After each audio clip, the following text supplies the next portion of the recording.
All right. Welcome back, everyone, to another episode of the CV Update. Before we begin today's episode, I would like to give a special shout out to my friends, Melanie and Sid, who gave me this amazing Blue Yeti microphone as a birthday present last weekend. I am incredibly blessed to have such supportive and thoughtful friends. So thank you once again, Melanie and Sid, for your thoughtful gift. We are now in week 9 of the 2021 NFL regular season, and the New England Patriots are back at 500 at 4-4, following a 27-24 win over the Los Angeles Chargers last Sunday at SoFi Stadium. They now head to Bank of America Stadium in Charlotte, North Carolina, where they will take on the Carolina Panthers tomorrow, who also enter this game with a 4-4 record. Kickoff is scheduled for 1 p.m. EST or 10 a.m. Pacific timing. We will recap the Chargers win and preview the Panthers game tomorrow, in addition to discussing whether or not we think wide receiver Odell Beckham Jr. would be a good fit for the Patriots following his release from the Cleveland Browns, the Aaron Rodgers saga, and we'll also touch upon the World Series and discuss some basketball as well later on. So joining me for today's episode are Anirban, Shuvom Saduka, and Pratik Sinha. Pratik last joined us back in April to recap or to preview the draft and correctly identified Mac Jones as the QB he wanted the Patriots to draft. And this is Shuvam's debut on the podcast. And how are you guys all doing? It's been a while, and welcome to the podcast, Shuvam. Yeah, good to be on. Thanks for having me. Yep, sounds good. Yeah. So Doing well. Yeah, Pratik, I mean, I was going to ask you for the lottery numbers because you said back in April before the draft you wanted Mac Jones, and I mean, here we are, we have him. So let's just talk about the Patriots-Chargers game first. I mean, this was a huge win. This was a big-time win because previously they had just beaten the New York Jets twice and the Houston Texans. Those were their 3 wins, but the Chargers are a legit win. So this was a big-time win, 27-24 in SoFi Stadium, 2 interceptions off of Justin Herbert, of course, 1 pick six. Mac Jones, not his finest game, 18 of 35, 217 yards. He didn't throw a touchdown, but also avoided a turnover, and he was sacked once. And I don't know, so what was the takeaway from the Chargers game? Shuvam, let's start with you.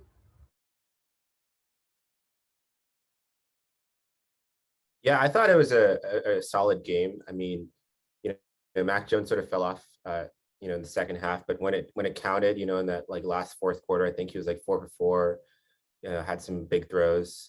He also had that third down scramble, which is good. So he's shown that he can, execute in clutch moments. I mean, he's still a rookie, and he's, I think, performing much better than any of the other rookies, and much better than you can expect of a rookie. So I thought it was honestly like overall a fine game for him, even though it wasn't his best game.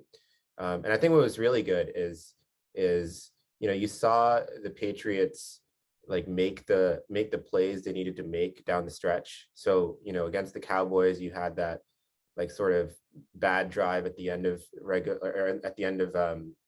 regulation, where Dak Prescott had a bunch of good throws, and you're like, oh man, like, in the past, it's sort of, they clamped down at the end. And then against the Bucks, we had that like missed field goal, and probably could have done better on that drive anyways.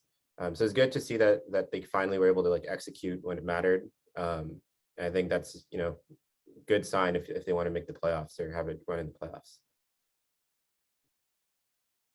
Yeah, no, definitely. Pratik, like, so would you also say like this was like a promising game, even though Mac Jones struggled? Like, what were your takeaways from this game?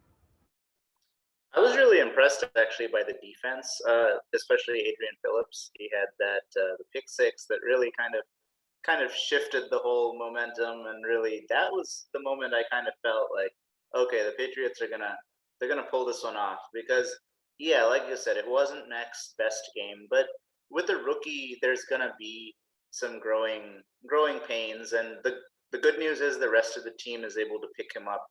And yeah, Mac has had some great moments so far, 8 games into the season, but we can't depend on him to be the guy that's going to win every single game for us. So it's really cool to see others stepping up. The run game was also strong. I believe Damian Harris had a good game, rushed for a touchdown. So just an overall great team effort, guys stepping up. And yeah, it was really encouraging. I think this is definitely, if the Patriots do make the playoffs, this win is going to be kind of like the big turning point. This and the beatdown of the Jets the previous week, but that's really going to be what got them rolling. Yeah, like I feel, and I'll get to you in Anirban, but basically, yeah, like, they were saying, like, I mean, beating the Jets like the week before, like how much did it mean to score 54 against that New York Jets team? Because like I know they beat the Bengals, who are really good, surprisingly, but like I don't know, like it sort of felt like they were just sort of like what do you call it, in garbage time, kind of putting up points there. So we didn't really know how good this team really is. But this was like a statement win, and I think this is a type of win you can kind of build on going forward. It's almost like last year when they beat the Ravens on Sunday Night Football. It felt like that type of win. Obviously, that didn't end up translating to much because they didn't end up making the playoffs. But this was like that type of win, and this was on the road. Like they haven't had a quality road win since 2019, since Brady was here.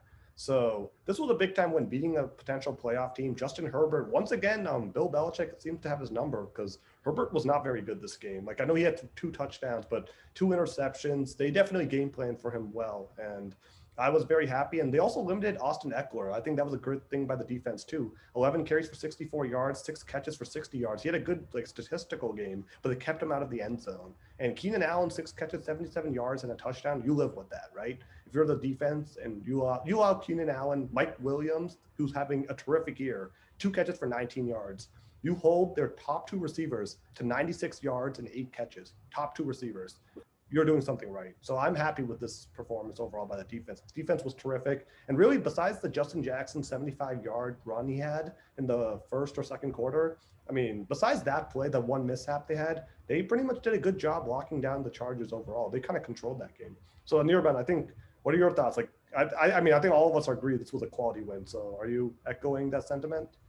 Yeah, I mean, I think there's some really good takeaways from this. I mean, first of all, we've been talking, and I think I've been more optimistic than other people in this podcast about the quality of our defense and our ability to make big plays. And I feel like I was kind of vindicated here, because we did see like a critical pick six that effectively is what tilted the game for us. But I want to focus actually on the offensive line, because that's been something that I think we've actually really started to see them turn a corner in the last few weeks. And you can actually see, first of all, for example, Shaq Mason, David Andrews, they had pretty strong games actually against the Chargers, and it really showed because, for example, I can kind of give you a development through the season, right? In week 3 against the Saints, Mac Jones got hit 11 times. Week 4, the Buccaneers hit him 12 times. Week 7, you start to see Cowboys hit him 5. And then this time, the Chargers only got him 4 times, right? And as you're kind of getting more and more kind of chemistry building between this unit, which of course had like a few critical injuries and a lot of pieces done moving around in different positions, right? Yeah, like Michael Annette on when you playing like left guard or right guard, it was kind of varied, but I think you're actually starting to see a lot of that chemistry building with good effect now, because it certainly looked like Mac Jones had a lot more kind of time to throw in this kind of game versus earlier in the season when we just saw him getting hit so many times, getting blitzed constantly. So I think that's really important. And I think that also kind of contributes to the success of our run game, right? That was another thing that Patriots couldn't run the ball for the first few weeks of the season. And this time we had like 100 yards of rushing, right? So in games where your QB only has 200 yards and no touchdowns, but you have your touchdowns coming from your like run game, for example. I mean, that's how you have to get wins. You have to be able to play as a dynamic offense. And another thing is like I do think we're continuing to see some really good chemistry, and I think one thing that makes us really hard to stop, especially, I'm sure we're going to touch on like the Panthers having Stephon Gilmore and how he kind of smothered Kyle Pitts entirely for the Falcons. When you just spray the ball out to so many people, right? You look at, I believe the Patriots threw to at least 5 players, I believe, had over 30 plus yards, including both of our tight ends. And with that kind of thing, it's when you don't have a single like big threat that's really all what your entire offense is based on, it's just a lot easier to work with for a quarterback without having to rely on stuff. But that being said, I still thought I saw some pretty good individual plays from Mac Jones, right? We saw that 40-yard pass to Nelson Aguilar. And I want to mention that was a really accurate look, because he was actually tailed by by 2 of the defenders on the Chargers, and you could easily see if it was underthrown just by a little bit, it would have been picked off, right? That was on a dime. That was actually right to him in stride. So Mac Jones' ability to kind of throw in tight spaces and really find these, like, he's been very excellent at throwing in tight coverage, in my opinion. That was an example of that, and I think he's going to need that against the Panthers. I know I'm kind of getting a little ahead of myself here, but if you look at the quarterbacks who succeeded against the Panthers, like Dak Prescott, for example, you've seen that and even Matt Ryan, when he was able to get his throws off, it's the ability to make plays in tight coverage. That's what matters. And if you get 200 yards, no touchdowns, but you're secure with the ball. He had important drives in the late fourth quarter, like Shuvom mentioned. Like, I'll take that at the end of the day. Yeah, like I think that final drive was excellent by Mac Jones. When it was 24-17 and he took the ball with 9:22 left, and they had a 14-play drive that resulted in the field goal that made it 27-17. I thought that was a huge play, especially since he completed short passes then too. So for like him to kind of be struggling all game and then on that most critical drive of the game get points, that was huge. Like that was enormous. And that's what sort of shows me, like, as a rookie, you're going to have ups and downs, but how do you sort of respond at the end of the day? And I so far I'm really happy with the draft pick. Like, I mean, obviously, yeah, like, has he made some mistakes that kind of make you like sometimes, like, of course, but like at the same time, like, he's so young, and I have confidence that he can get better over time. He also has the benefit of being with Bill Belichick and Josh McDaniels, who are two brilliant minds. So yeah, like, I think all in all, like, a terrific win. I mean, hopefully they can keep it up against Carolina, because like, if you remember, like, last year, we were so amped up after they beat Baltimore, like a playoff team, and then they lost to Houston the next week, and then it kind of killed the momentum again. And so, like, I think I want this to happen. I want to see this going forward as well, right? Like, I want them to go into Carolina and win tomorrow. And really, these next 4 games up until the Monday night game in Buffalo, they should be able to win all those games. Like Tennessee at the end of the month, that was a tricky one, but with Derrick Henry now sidelined, that matchup becomes a lot more different now. So really, these next 4 weeks, you should try to be able to win these games. These are all winnable games. And if you can win all of them, which I think is possible, then you go into that game 8-4, then who knows, maybe in Buffalo, you get a break. So we'll see what happens. But I think this is now they're trending in the right direction, especially after the Dallas loss. Like, they've definitely seemed like a better offense. So yeah, I mean, do you guys want to talk, like, is there anything else you want to bring up from the Chargers game? Or otherwise, we'll go on to the Panthers game now. I will say, even though it was a significant road win, there were a lot of Patriots fans at SoFi, so it was nice to see them come out. I even saw somebody called it Gillette West, so for what it's worth. Yeah, that's true. So yeah, that's tough for the Chargers when it's a road game in your home stadium. So anyways, yeah, we'll see what happens in Carolina. But yeah, so the Panthers are also 4-4, as I mentioned. They beat the Atlanta Falcons last Sunday, 19-13. They actually started off 3-0, but like the Patriots, they kind of had some easy wins at the start. They played the New York Jets and Houston Texans, and then they actually had a legit win against the New Orleans Saints in week 2, right before the Saints came and beat the Patriots. So that I have to give them credit for, because that was an impressive win, beating New Orleans. That's a good team, especially when Jameis Winston was still the quarterback then. So, like, they had one quality win, and then Darnold, of course, was awful. I had him on my fantasy team, and of course, that week he was just horrible against the New York Giants. They lost 25-3. He got benched for PJ Walker, and now he's actually in concussion protocol. So we don't know actually who's going to be starting. It could be him or PJ Walker. But regardless, the quarterback situation, Bill Belichick must be absolutely very excited about his game plan, because he's made Darnold see ghosts before. So, and PJ Walker, I'm sure he can do the same thing again. So we'll see what happens. And let's just talk about the Panthers a little bit. So Christian McCaffrey is hopeful to return this game. Obviously, he's a dynamic player when he plays, but the key question is when he plays. That's a key thing, because he's only played in 3 games this season and hasn't played since week 3. And Chuba Hubbard in his place has been pretty good. 108 carries for 391 yards and 2 touchdowns and 18 yards in 8 games.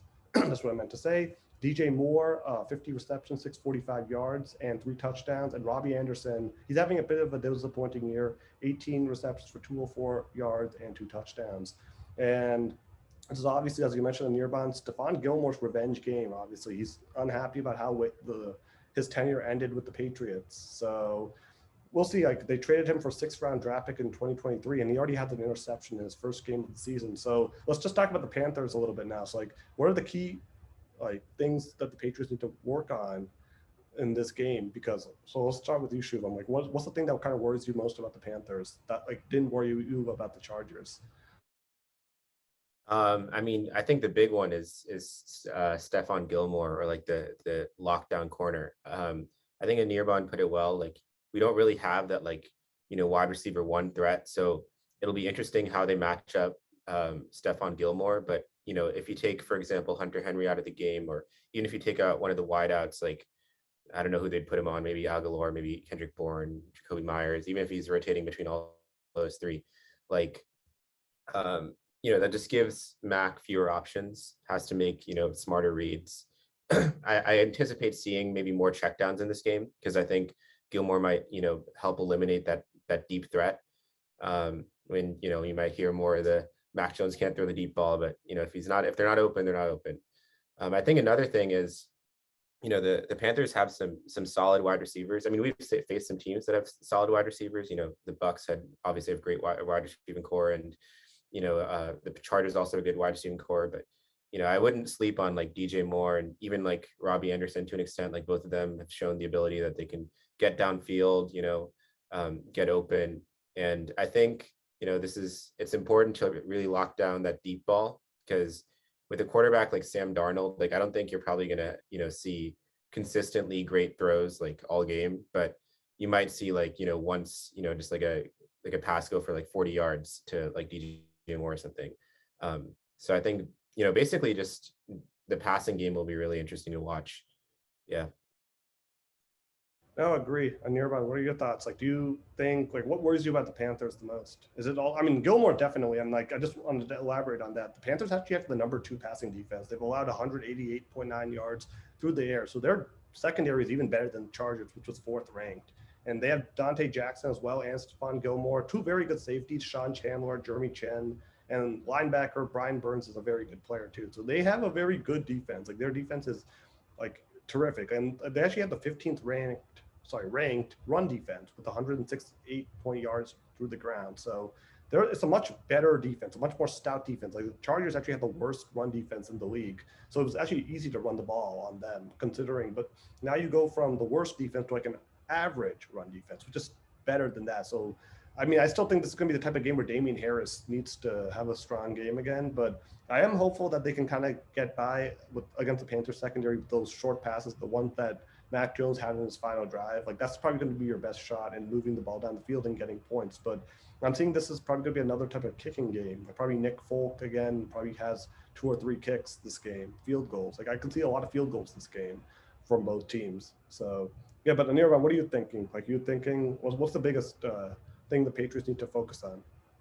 Yeah, I mean, I think first of all, our game against, like, I think Mac Jones's game against the passing defense will be really important. As you mentioned, the Panthers are ranked really highly with like Brian Burns, Hassan Reddick are some of the best players in the NFL in their positions this season. But it's really interesting because when I was kind of preparing for this, I wanted to kind of look at some kind of highlights of how Dak, for example, had played against them. Because you think about quarterback games, Dak Prescott in their win against the Panthers had 188 passing yards with 4 touchdowns, right? So a very kind of lopsided stat line, and that was a game. We talk their like Panthers rush defense is it's kind of average, but that was a game where Ezekiel Elliott had like over, I think, 140 yards and a touchdown. He just kind of he kind of like carried the Cowboys a lot in that win. But what's really interesting is that a lot of the time the Panthers kind of pressure their quarterback with kind of basically 4 defensive linemen up top, as opposed to maybe 5 or something. And that kind of creates some opportunities, because while that does mean that they'd have an extra player to kind of smother receivers more downfield, there's actually a lot of it's actually pretty dangerous for them if a QB manages to be a little mobile and kind of get out of the pocket, and then they can actually run into a lot of space. And Dak actually had pretty good success in that, in at least a few plays where he just kind of broke out of the pocket and just ran because there's no one there, because there was only 4 defensive linemen up top and everyone else was kind of like covering, right? And I think Mac Jones has kind of proved that he does have the ability to have that mobility. And I think he also has shown the ability to kind of read defenses like that. So I think that'll be really important if he's able to adjust and get yardage on his own legs. He did that against the Chargers for like some pretty important plays last week. And another thing to mention is also that I think this can be a better time for us in terms of the way our offensive line is improving, because like I've said, there's more chemistry now. They have statistically been doing better. Mac Jones has had much more time to throw the ball, and that's really important because the Panthers actually really are actually a very aggressive defense in pressuring quarterbacks. And again, you have to see, and that basically means, like I said previously, that Mac Jones will have to be able to throw the ball quickly and throw in tight coverage. If you look at Matt Ryan, for example, like I mentioned, Stephon Gilmore really limited Kyle Pitts' impact on the game because Kyle Pitts in this point is really the Falcons' elite receiving option. I mean, they have a few other players right now, but it's Kyle Pitts right now. So I think that's going to be really important because I was reading, I know Phil Perry on NBC Sports Boston commented, that in the victory for the Cowboys, Dak Prescott had to throw, and the average time to throw was like 2.2 seconds or something like that, right? It was very quick. But Mac Jones also throws the ball really quickly. He's only a little over that. So I think that dynamic is going to be really important. I think we've seen a lot of the skill sets from Mac Jones already against like the Buccaneers defense, for example. So I think it's going to be more of the same against the Panthers. Yeah, it makes sense. Pratik, what about you? What are your main takeaways for this game tomorrow? Like, who worries you the most? I mean, I completely agree with everything that's been said. Like, the Panthers secondary is good, and seeing Gilmore again, it's a revenge game for him. He's got something to prove. I do think he will probably intercept Mac once, but I think the good thing is I am not at all worried about the Patriots stopping this Panthers offense because, especially, did you say McCaffrey's out as well? Oh, he's questionable. I don't know if they've. Okay. Regardless of who the quarterback is, I mean, I'm kind of hoping it's Darnold just because the Patriots, Belichick has kind of gotten inside of his head. PJ Walker, he was a great player in the XFL for the Houston Roughnecks, not so much in the NFL. And I think in college he went to like a small school, Temple. He doesn't have that big stage experience, and I'm not at all worried about kind of how the Patriots defense will be. Their running backs have been solid. Chuba Hubbard has been good. I think they signed Amir Abdullah as well. He's kind of bounced around and he's solid, but nothing really scares me there. It's more like I think it'll be a low-scoring game. Every possession matters. It may well come down to field goals. Nick Folk versus Zane Gonzalez. So I think it'll be interesting. I know Zane Gonzalez had a big miss against the Pats last year when he was on the Cardinals. So maybe they're in his head too. So yeah, I mean, I'm just looking forward to it and hopefully another win. Yeah, definitely. I think the key is going to be for me, I think this is going to be a big run game. So Damon Harris, Brandon Bolden, Ramondre Stevenson, those three are going to be very big. And I think it's going to have to be short passes, like smart decision making. Like if Mac Jones doesn't see anything, then I don't know, just be smart with the football, throw it away. Like don't try to force anything to Gilmore or anyone. Gilmore is very, very good. And so is Dante Jackson. So don't try to force any bad throws. Like I just hope it's not like a week 3, like against New Orleans when he threw 3 interceptions. And I'm just hoping he can, I think he's gotten better with the ball. So I think it's going to be one of those game managing type games. So yeah, let's go to the score predictions. So what's the score? I'll go first. I have Patriots 19, Panthers 15. So I think it's going to be a very close game, but I think the Pats will be able to come through at the end, 19-15. So what about you, Shuvom? What's your pick? I'm going to go a little more. I'm going to go Pats 23, Panthers 10. Okay. All right. I don't think the Panthers offense is going to get much off the Patriots. I feel like we're criticizing this Panthers offense so much. Like tomorrow, something unusual is going to happen. Like Robbie Anderson, who's been awful, is going to have he has 204 yards on the season. He's going to have a 204-yard game tomorrow or something. I don't know. I just feel like we're just giving ourselves go out of. I don't know. But yeah, no, 30-10. Yeah. Yeah. Okay. No. What about you, Anirban? I was actually going to say 24-10, so that's kind of funny how that works out. I do want to mention one thing. I know we didn't talk about this, but our secondary is going to have some question marks tomorrow because J.C. Jackson is out. So Jalen Mills will be our number 1 cornerback, most likely against DJ Moore. So, but I think we'll live to tell the tale. We've played and even if Christian McCaffrey plays tomorrow, we've played 3 of the top 10 running backs in the league already, like Zeke, Kamara, and Eckler, and none of them have really had a big impact specifically through the running game. So. Yeah, what about you, Pratik? I'm going with a very low scoring game. I think the Patriots will win 15-9. It's going to be a lot of field goal attempts, probably a couple turnovers, but I think they'll squeak it out. Okay. Yeah, all right. So we'll see. I mean, 15-9. Okay. So I have 19-15. So I think we all have like scores that I guess Shuvom and Anirban are more optimistic. They're expecting some dominance. So let's see what happens. Okay. So yeah, that's going to be our Patriots take. So all of us predict the win tomorrow. So yeah, okay. Let's just move around the NFL now. So one of the things for the Patriots, obviously, right? It's the receiving situation is better than last year, but it can be improved, right? All of us can agree that Kendrick Bourne, Nelson Aguilar, Jacoby Myers, they don't excite you. Like they're not like dynamic number one receivers, and that's fine. Like they've been good so far. And with Tom Brady, I don't think it mattered because Tom Brady was so great. So you could have like Chris Hogan, Julian Edelman, and you could still come back from 28-3 in a Super Bowl because Tom Brady was like so great that then. But we don't have him anymore. Now it's Mac Jones who's developing, he's learning, and I think having a number one wide receiver, what I'm getting at, is going to be very good. So Odell Beckham is released from the Cleveland Browns. He's going to be subject to the waiver wire, but he's still owed $7.5 million.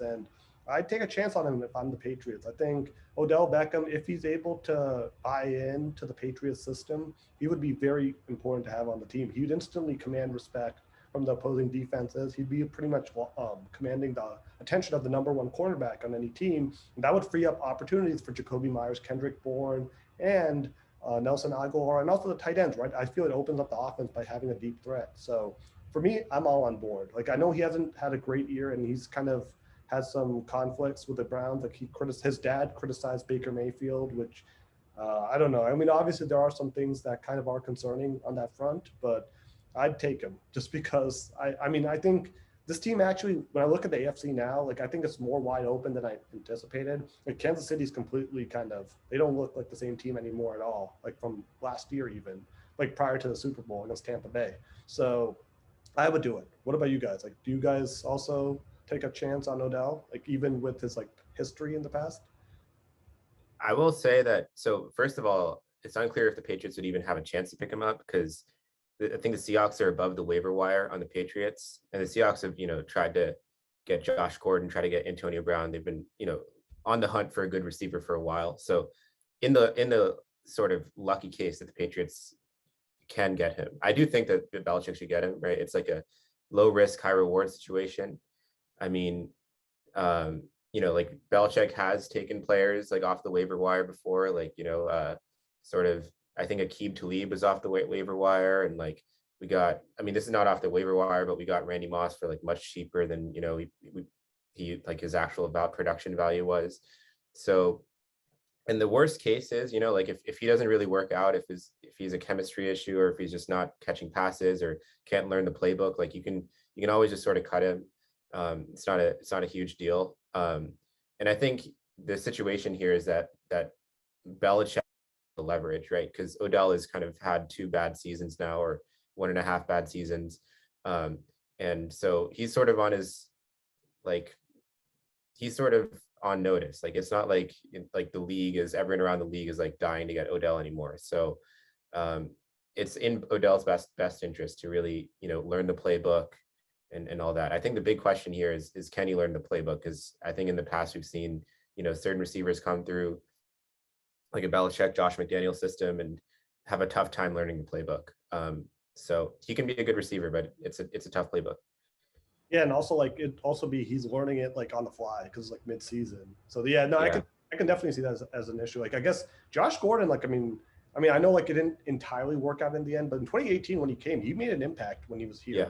So I would say that was like a pretty good chance. Like I know obviously it didn't work out for like the reasons, like some personal problems or issues that he's been dealing with over the years. But I would say like, I think it's just worth a chance, right? Like when Josh Gordon was here, the offense did look better. Like, I know they won the Super Bowl without him. And again, like I just attribute that so much to that of like Brady. Like, when you have Brady, like you don't have to worry as much about the receiver because Brady can kind of compensate for that. So, but I feel for Mac Jones, having a number one receiver like Odell Beckham, even with the diva he brings, I think it's worth it at this point. Like I hope the Patriots take him. Like, I mean, I think the $7.5 million is going to make it hard for any team to claim him.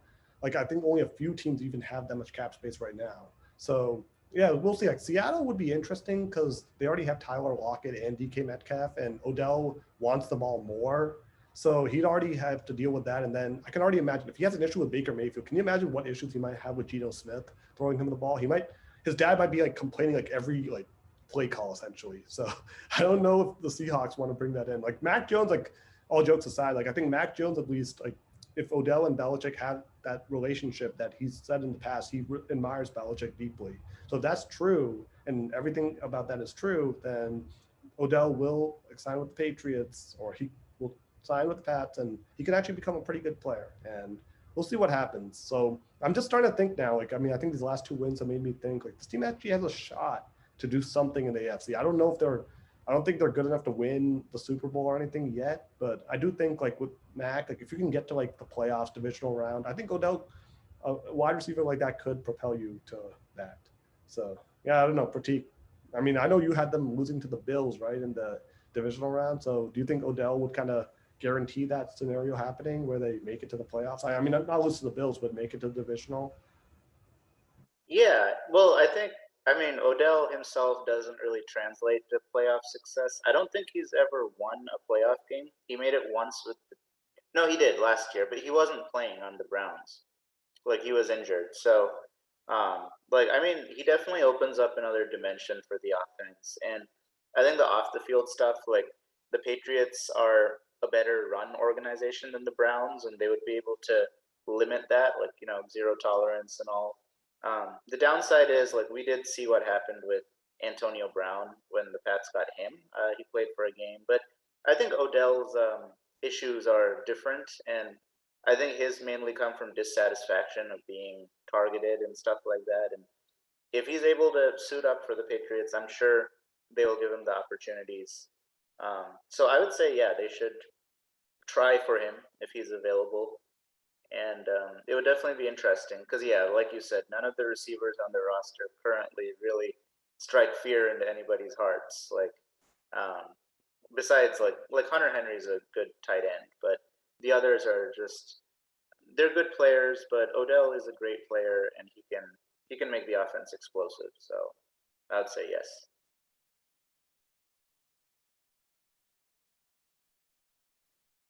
Yeah, I mean, I guess it's one of those things where, yeah, I agree with everyone. It doesn't really seem like there's a bad part of it. I mean, it seems like the Browns will basically the biggest loser here will be the Cleveland Browns because they paid a lot of money for him and they're gonna take up most of his salary. That's so it'd be like it could be even as low as 3 million for what I'm hearing as his contract after the Browns have absorbed it. But also like I think we should like I don't know. It could be like a boom bust thing. Like Odell is not the same player he was in 2015, or he hasn't given us a lot of reason to think that for like the last few seasons. So, I think that's just kind of important to keep in mind. Like I think other players that we've been talking about, like Antonio Brown, arrived here when at a time when like their talent was still very much like on display versus for Odell, we haven't seen it for maybe like 2-3 years. It doesn't hurt just because like everyone says it's a pretty cheap deal. He's a player who has like a known pedigree. So, but yeah, I would just say like just keep your expectations kind of like medium or modest. Yeah, that's true. Like I almost wait. Were you saying something, Shuvam? But I just like. Oh, go on. Go ahead. Or okay. I was just gonna add that like I think there's some parallels between this and like the Randy Moss situation. I'm not saying Odell is Randy Moss, like obviously not, but like next year then. All right. But I'm just saying, like, Randy Moss had a bunch of great seasons with the Vikings. Goes to Oakland, kind of sucks for a bit because he's a bad quarterback, whatever.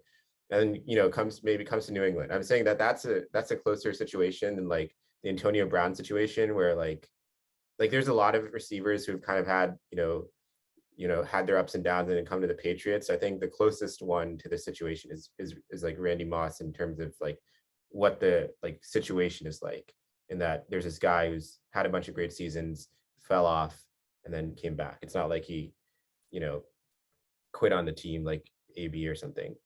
I mean, I guess he did quit on the team, but like not in the same way. Yeah, I guess he's not very liked in Cleveland right now, I'll tell you that. Yeah. They actually are very angry. I guess I never thought there were a lot of different ways you could quit on your team. Like Odell has a way to quit on his team. Antonio Brown had a way to quit on his team. Like, yeah, like, I mean, I think for me, like, I think it's worth a chance. Like, I wouldn't really like, I'm not like that enthusiastic about it, but like, I mean, at the same time, I'm just kind of hoping it doesn't turn into like another like Le'Veon Bell situation. Like, I mean, like when he like left the Steelers and signed with the Jets, like, and then he was released last year. Like, I remember a lot of us were excited. We were like, oh, the Patriots should sign him. And now like the Chiefs signed him, and then we thought, oh man, the Chiefs offense, which was really good last year, is going to be even better. And then Le'Veon Bell didn't really make an impact. Now he's like on the Ravens like practice squad roster. So and he's like the same age as Odell. So I'm kind of a little bit anxious. Like I know it's running back versus wide receiver, but I am a little anxious too. Maybe like sometimes like when we think of these names, we think of like them at their peak in their prime when it's not the case anymore. So I am a little bit like anxious that like they signed Odell, and then Odell just honestly has the same amount of production as Kendrick Bourne would. Like that's also a possibility at this point. That like he's just a bigger name at this point. So that's my one concern. But at the same time, I guess I'm willing to take a chance, right? Because worst case Shuvom, as you said, it doesn't work out, they can release him. Like I think there's very little risk at this point. I mean, if he's becoming a big disruption in the locker room, he has issues with Mac Jones, like he's getting into it with teammates, then yeah, you can handle that by like releasing him or like disciplining him. Like there's a lot of ways you can handle that, but I'd still say it's worth a chance because I think this team has some potential now. Like, so yeah, like you guys all agree with that or disagree? It's okay to disagree, by the way. Like not everyone has to be in unison. Well, yeah, I agree that we do sometimes get carried away by the name of a guy. Like they played really well like 3-4 years ago, and so we get excited. Cam the big one, right? We were so excited when Cam Newton signed here. We were like, ha ha ha! Exactly, Like contract MVP. 2015. So yeah, like, and the Patriots have kind of done that in the past. Like I remember when they signed a long time ago, they signed Albert Haynesworth and Chad Ochocinco. Those guys were like Pro Bowlers, like top of their position. But like by the time they got to New England, they were kind of like really past their prime. I don't think that's the case for Odell because Odell, he's like, what is he, 28, 29? 29. So if he's healthy and if he's happy, he can probably give like 3-4 good years. But yeah, I do think like with Josh Gordon in his case, like he's in Kansas City. Nobody's really heard much from him, like if he's even playing that much. Like, so I think we should just temper the expectations. But that being said, I do think the Patriots should try to get Odell if they can. I guess Demaryius Thomas is another one who signed him. Yeah, exactly. He was a big time. Yeah, then he got like traded to the Jets right before the season started. I think that's what happened. Because then they signed Antonio Brown and they didn't have a roster spot anymore, so they had to trade Demaryius Thomas to the Jets. And probably in hindsight, that was actually a bad move because if you at least had Demaryius Thomas, that would have been another receiver. They would have actually been there for the whole year. So yeah, like I think, yeah, so I guess all of us are sort of in the same camp on that. So yeah, let's see what happens. Hopefully Odell, like Reggie Wayne, another guy. My goodness, no. Yeah, the big name. Not Reggie Wayne, who like signed for like 10 days, and yeah, then I think he retired or something after that. So yeah, I guess I mean that's the thing. Like I mean, a lot of these big names sometimes like excite us, and like that's my thing. Like Adrian Peterson now, like he's still in the league, but he signed with the Tennessee Titans after Derrick Henry got injured. But I mean, this isn't the same Adrian Peterson from 2007, his rookie year, which was like when he was really like AP, when everyone like was really excited about watching him. So, I mean, Odell's younger than that. He's 29. So let's see what happens.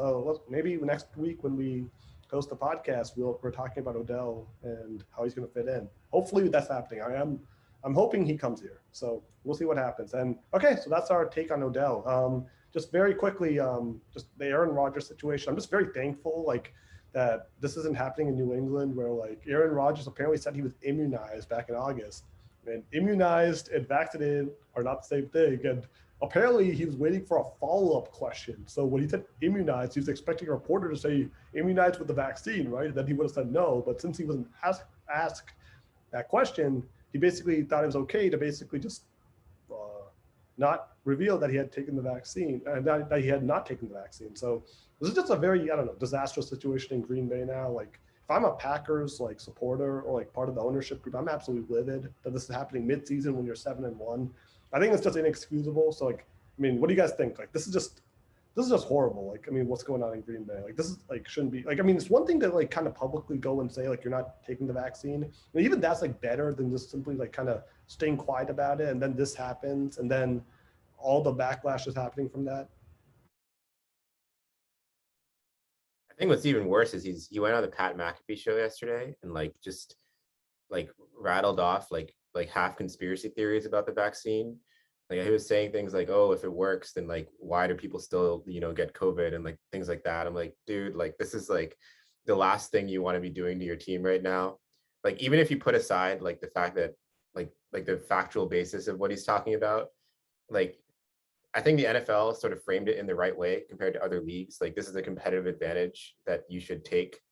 And, you know, Aaron Rodgers, like there's no reason to, even if you sacrifice the competitive advantage, like he's just digging himself further into a hole. And I think this is just a problem with Aaron Rodgers. Like he's always sort of struck me as like, I mean, he's an extremely talented quarterback, probably more talented than Tom Brady, Drew Brees, Peyton Manning.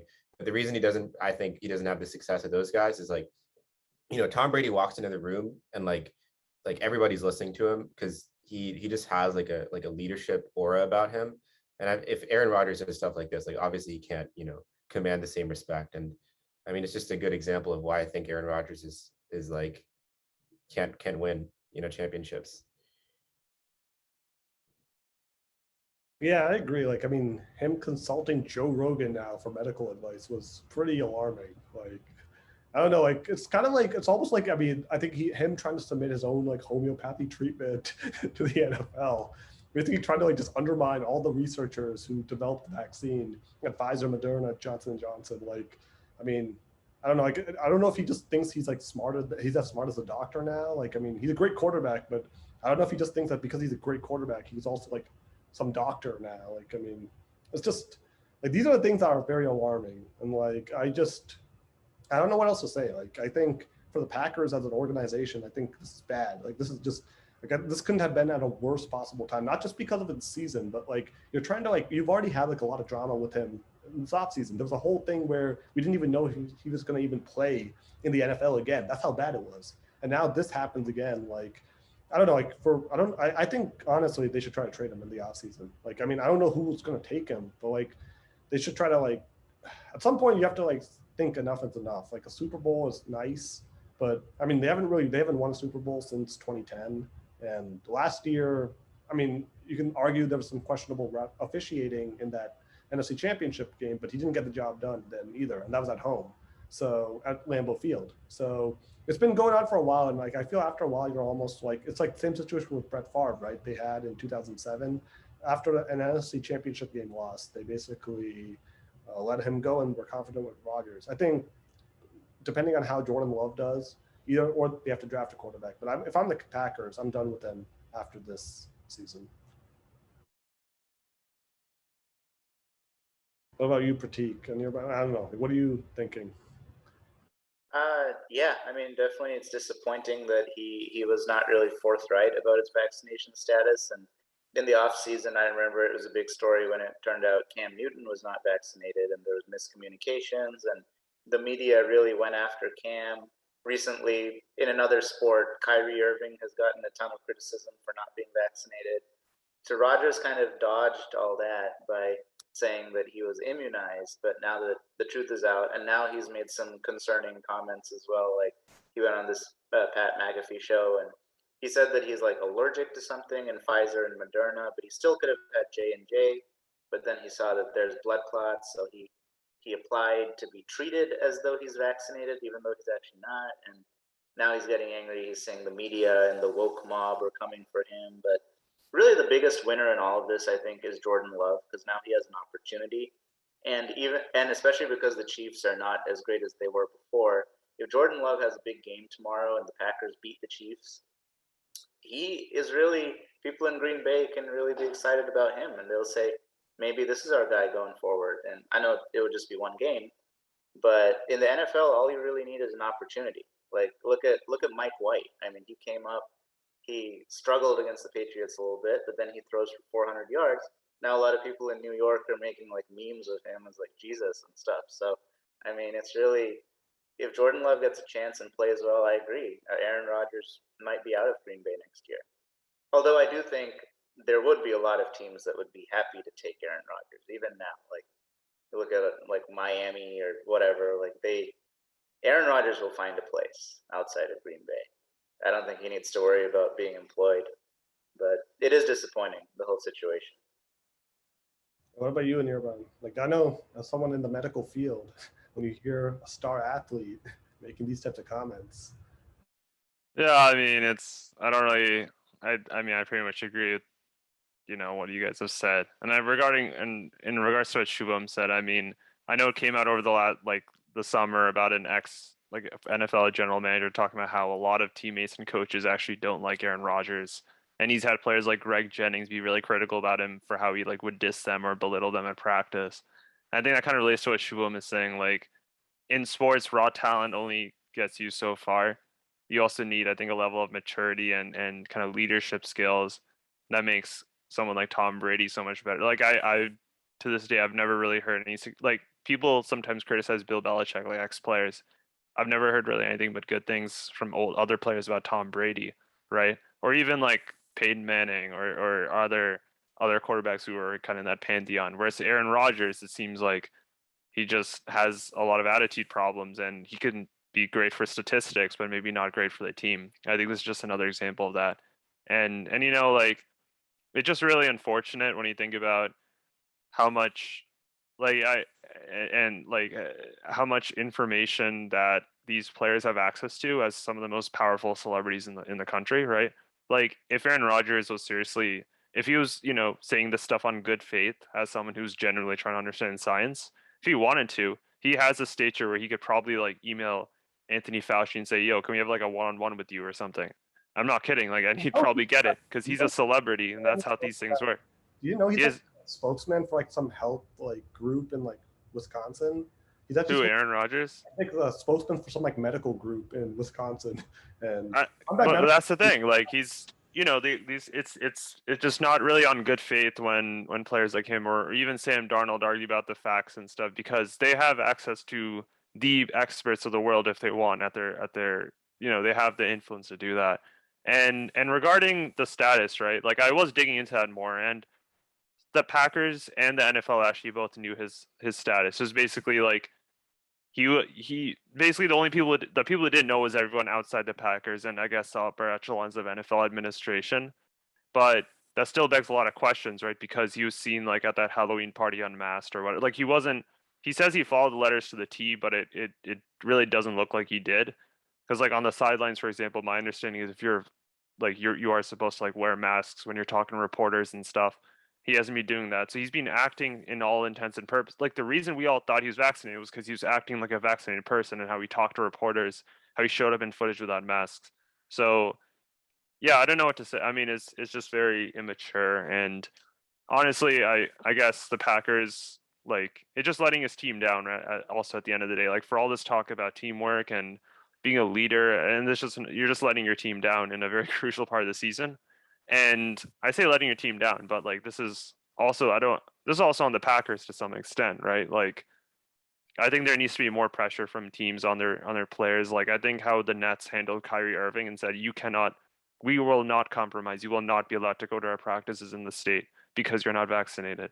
Right? He was kind of looking to make some kind of edgeway there. I think there needs to be some extent of that. And I guess a team like Green Bay, they're going to find out the hard way what happens when you give one person so much power in your organization, especially when they're making these kinds of decisions. And, if they lose a game against the Chiefs, that's really important. Every game in that division is really critical for seeding and things like that. And at the end of the day, this is a public health imperative. You should get vaccinated for the public health imperative. But like Shuvom pointed out, some people need some monetary or otherwise thing that benefits themselves, and they're gonna, I guess, have to have the consequences for that. No, definitely agree. Yeah, it's unfortunate, but let's see what happens Sunday when they play the Chiefs. Maybe Jordan Love does well, and then that sort of kind of kicks the tires or sort of like begins the process of him being the quarterback full time going forward. So that's probably like, I mean, for Jordan Love, I think he's the biggest beneficiary for sure from this, because now this is like a full time like opening, like from a guy who's like an MVP level, like playing at an MVP level again, basically kind of just giving him a chance now to showcase what he can do. So yeah, we'll see what happens with Jordan Love. So yeah, okay. And just we'll talk very quickly now. So we're gonna digress from football, just talk a little bit about the World Series. I don't know how much of you guys watched at all. Guys kind of stopped tuning a little bit once the Red Sox were out, but the Atlanta Braves, a new champion, and I guess they didn't pull Falcons, and they actually managed to hold on and win the championship. It's like I just want to sort of say like this, like, do you think like baseball, like what it once was, do you think like as a sport it's sort of declined because of the time and all this like the time of the game now, like the extra use of analytics that kind of prolongs the game? Like, is that kind of like an interest, like a reason you think that baseball has lost a lot of interest? Like, I want to just talk about it in this angle, because all of us used to be pretty into baseball, and like we're not as into it anymore. Like, I watch the Sox, but and I'll sort of tune into the World Series, but like I don't know, like what do you think is like the biggest issue for why baseball is no longer that popular anymore? I think like my hypothesis is like the other sports like football, basketball, they're very superstar driven. But in baseball, if you look at the guy who's going to win MVP, Shohei Ohtani, like he wasn't even in the playoffs. And like a lot of people, they don't even really watch him play because his team is kind of like mediocre. And I just think in baseball, like one single superstar doesn't have that much of an impact. Like the Atlanta Braves, they won the World Series, but their best player, Ronald Acuna, was injured midway through the season, and they still won it without him. So, I mean, there's still a lot of diehard baseball fans, and like it really is a team game. Like you need a very strong pitching rotation, you need a very strong lineup. But it just, I think the appeal to a lot of young fans is they love to see stars. They love LeBron and Brady and all that, and like baseball doesn't really have. And I think when we were growing up, maybe baseball did. Like the Yankees had Jeter and A-Rod, and the Red Sox had Big Papi, and it was just kind of like, that's my take on it. I could be wrong, but I just feel like the superstar thing has something to do with it. I would also add that like I think the MLB has not done enough to like promote its superstars. So first of all, part of the thing of the analytics movement is like you see these pitchers who come in for like 2 innings to start the game, and then like there's like relievers, like 10 relievers that each pitch like half an inning or whatever, and it's like that's like not fun to watch, you know. Like I'm not gonna like be sitting there being like, oh yeah, like I'm so excited for Chris Sale to pitch like 3 innings, you know. Like you know, I mean, when like, you know, we were growing up, like you know, like Pedro, you know, a little bit later, like John Lester, Josh Beckett, you know, they would throw for like, you know, 7-8 innings if they had a good game, like in the playoffs even. And that was fun to watch, but it's not fun to watch when, you know, like there's just some guy like your ace is pitching like 3 innings. So yeah, that's the big one for me, which is I actually want to see like, you know, the players that I'm excited about.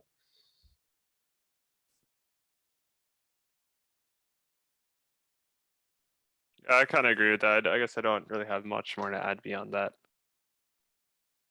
Yeah, no, I think it's also just like it's a long season, and as you get older, you realize that you just have a lot of other stuff to do, like during the day, and that you're kind of tired when you come back from like the work, and then you're not probably as like, I mean, you might have the game on, but you're not as excited just because there's a lot of other stuff. Like every day there's a game, and like one individual like regular season game in July, like it's almost like, oh, we lost. Oh well, like I mean, you're expecting losses. Like even like a good team usually loses like 50 or like 60 games a year, right? Like a good, like that's considered good, like 102 and 60 or something like that. So if you're like, I mean, you're still expecting like losses like 1/3 of the time. So like that's why like an individual game doesn't really mean as much. Like in football, you lose a game, like we're gonna be talking about that because one game can really cost you like a playoff spot. Like it can be the difference between like winning a division and being on the wild card. Like that's how important like one game is. Like even basketball, that's another thing. We'll talk about that in a little bit, but like that's my thing with sort of baseball. I think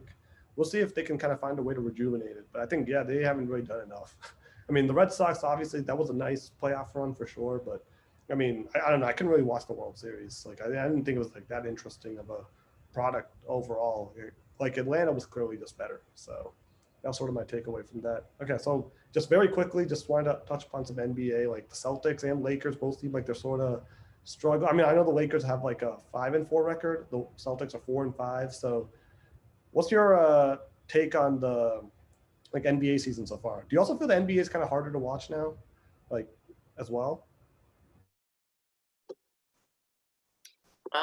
So yeah, I mean the NBA season, it's still early now, and I think in the case of like a team like the Lakers, like they have like high expectations always, and they actually totally revamped their roster, and a lot of guys that are on the team now, most of them were not on the team last year, besides LeBron, Anthony Davis.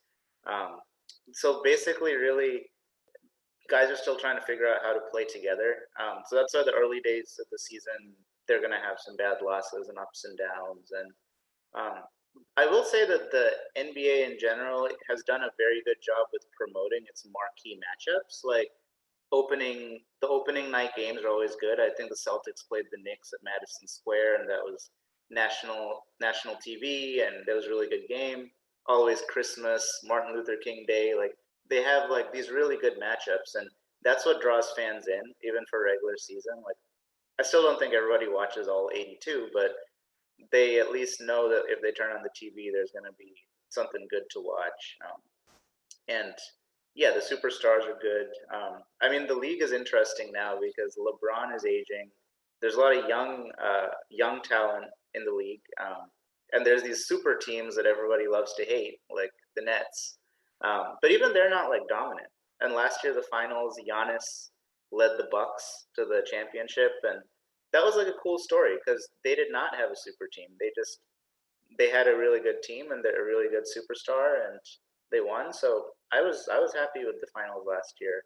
I think the NBA product is doing fine, and there's almost kind of like parity, like besides a few teams that are really awful always, but like I think like Orlando and Houston this year are like pretty bad, but for the most part, it's entertaining. Yeah, I would agree. I think it's solid overall. I mean, I think it's changed. You know, you don't have like a like a bully like Kevin Garnett in the game anymore. Or, you know, you don't have like a Kobe type person really anymore. But that's fine. You know, like the game's changed, more 3-pointers. I think the one thing that bothered me for a good part of the past, you know, like 5-6 years was if you're a small market team, like let's say you're the Jazz or Grizzly or a fan of, you know, one of these small market teams, like you basically have like no chance because like whoever your star player is, like the trend was that they just like went to basically LA or like Miami or one of the big market teams. Even as a Celtics fan, like I mean the Celtics are able to attract like mid-tier free agents, but they've never been able to like attract like a besides, you know, like the big three, like way back when, they've never really been able to attract that like superstar player. And I think it's kind of annoying because like if you're like, you know, a Lakers fan or Brooklyn Nets fan or Miami Heat fan, like if your team sucks, you just kind of wait for like, oh, like, you know, maybe next year we'll get like, you know, LeBron or I don't know, someone on that of that caliber. But if you're a Bucks fan, like I mean, it's great that the Bucks won. I was really happy for them because, you know, like finally a homegrown player slash someone that you can like actually like, you know, root for as a like in that small market like won. So I think the Bucks win was great for the NBA. And overall I'm happy.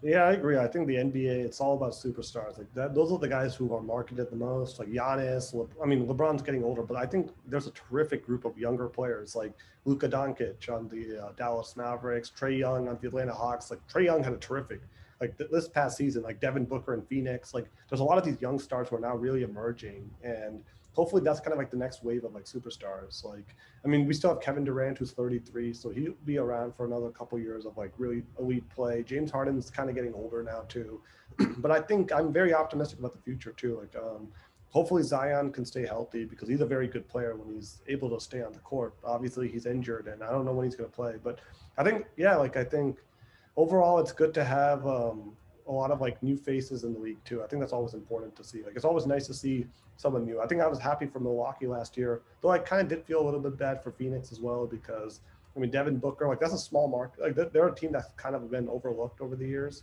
They were pretty bad until last year. So I think like this past finals was probably one of the best finals you could have asked for if you were just sort of like someone looking for parity, because you have Phoenix and Milwaukee. Neither of these are powerhouses that have consistently winning championships, not like the Cavs and Warriors for 4 straight years, or the Lakers and the Heat.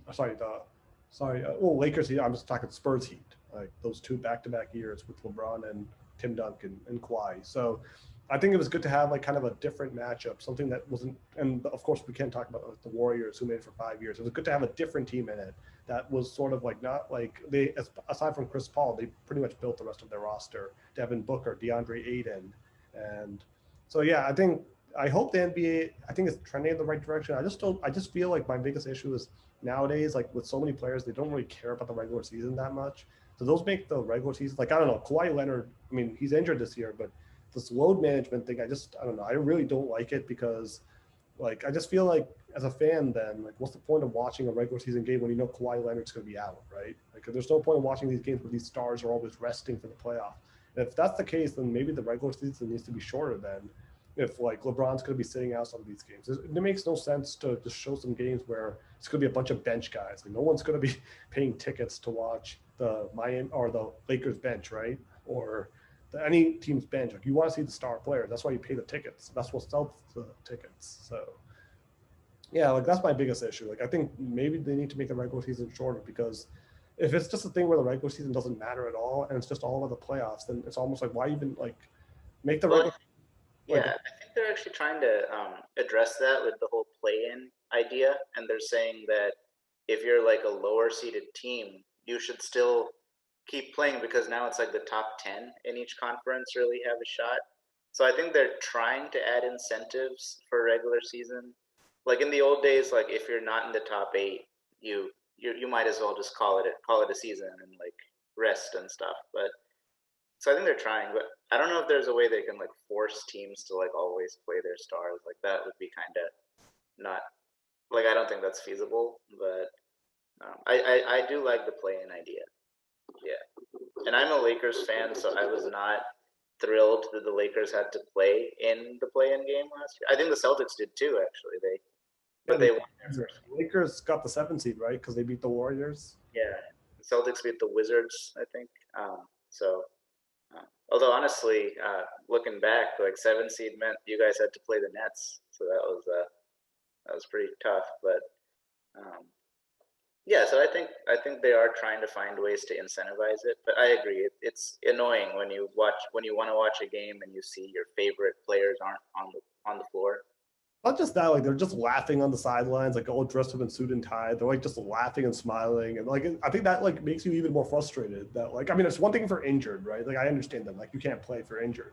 Like it's not that. Like I mean, if they're healthy and they're just resting, like and they're just like high fiving their team. Like I don't know. Like there's something about that just doesn't feel right. Like as a fan. So I am hoping that like going forward. I guess it's because we saw Josh Beckett and a few other players doing that with the Red Sox, right? Many years ago. Yeah, I mean, the chicken and beer scandal. Yep. But that was on their off days, I think. It was on their off days, yeah, but I know it was still. I mean, the way they were pitching in October, like in September that year, like I wouldn't be surprised if they were drunk, because they like sometimes like I had no idea, like they looked awful in September that year. I mean, I don't think it's really bad. Like I think that's a different thing. It's more just like, I don't know, like, I mean, you pay like $150. Do you remember I think it was in 2012. This was a while ago. Like Greg Popovich, or was it Greg Popovich? Yeah. Greg Popovich essentially rested all his star players on like a nationally televised game against the Miami Heat. This was when LeBron, Wade, and Chris Bosh were all there, like the big 3 of the Heat. He rested like essentially Tim Duncan, Manu Ginobili, Tony Parker, Kawhi Leonard, who was at the time not like the star he is today. I think he rested all his stars, and he had them playing essentially the Miami Heat on a nationally televised game. And he actually got fined by the NBA for doing that. So like, I feel like that's the thing. Like, I mean, like, I think like rest is one thing. Like, I mean, if you're injured, then obviously you can't play. You shouldn't be playing. But if you're healthy, you should be playing, unless like it's something really bad. Like I don't know. Like maybe I'm just sort of like, I think this is the product, right? Like no one's going to be paying $150 to watch Kyle Kuzma, right? Shooting threes. Like no one's going to be like, oh my goodness, Kyle Kuzma, man. That's my guy. Like no one that actually Washington loves him so far in DC, but I mean they're just desperate for anyone good.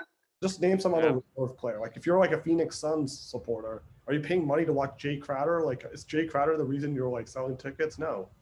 Or like the Celtics, like is Aaron Nesmith or Peyton Pritchard? Like are you guys like going to go to the game rocking those Pritchard jerseys?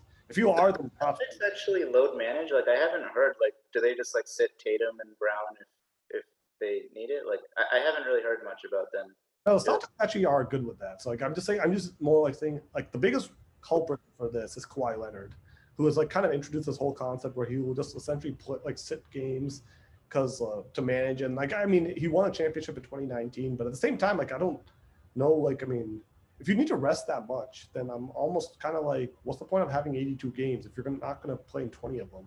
Like what's the point of like having these just 20 games? Like they're like filler games at that point. Like I mean fans don't care about that, right? Yeah, I think it's also like maybe it's a general change in mindset over sports. Like I know one of Joe DiMaggio's like famous quotes was like, "I played my best every day. You never know when someone maybe seeing you play for the first time," right? Because like I think it was the context was he had just used some guy was just basically like asked him, you're playing against this bad team, you're on the Yankees, why are you still going so hard? And he's like, yeah, maybe some kid first time at this game, I'm gonna play well for them so they see the real DiMaggio, So I also kind of wonder if that's kind of a development that comes with sports just becoming so much more commercialized and starting to kind of shift from more of a maybe more of a simple entertainment to like a very complex like advertising machine, like a lot of the developments that come with it. I think that's really interesting. Though I don't know. I mean, load management seems to be. I remember when I was reading Bill Russell's like autobiography,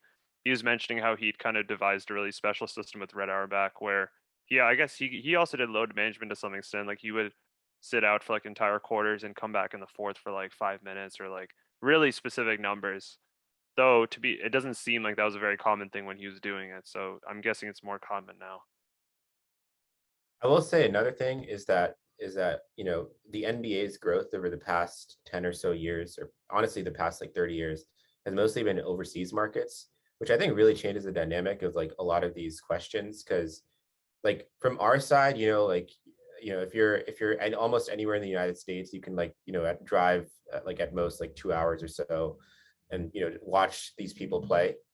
And so you might have some sort of like real desire, like, hey, I really want to see like these people, or like there might be some like like hometown like pride that you have in your team.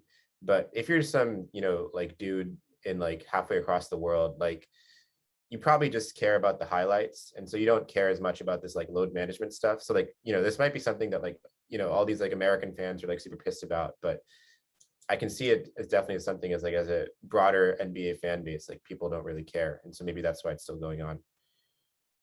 No, that's possible though. I think like internationally, like they probably are less attached to any teams. Like we're like Celtics, Lakers, like we have like some connection, but like internationally, there are a lot of probably basketball supporters, like people who like to watch basketball who don't really have any attachment to any team. They just sort of follow the big matchups. So yeah, I mean, I guess if that's the case, then and they don't really go to games either, so they don't really care. So yeah, maybe that's the thing. But hopefully the NBA does something about it because I think it's a good product. It's definitely like globally, like it's booming right now. Like, I mean, you have so many, like, I mean, Giannis, Nikola Jokic, like, you have so many international stars right now.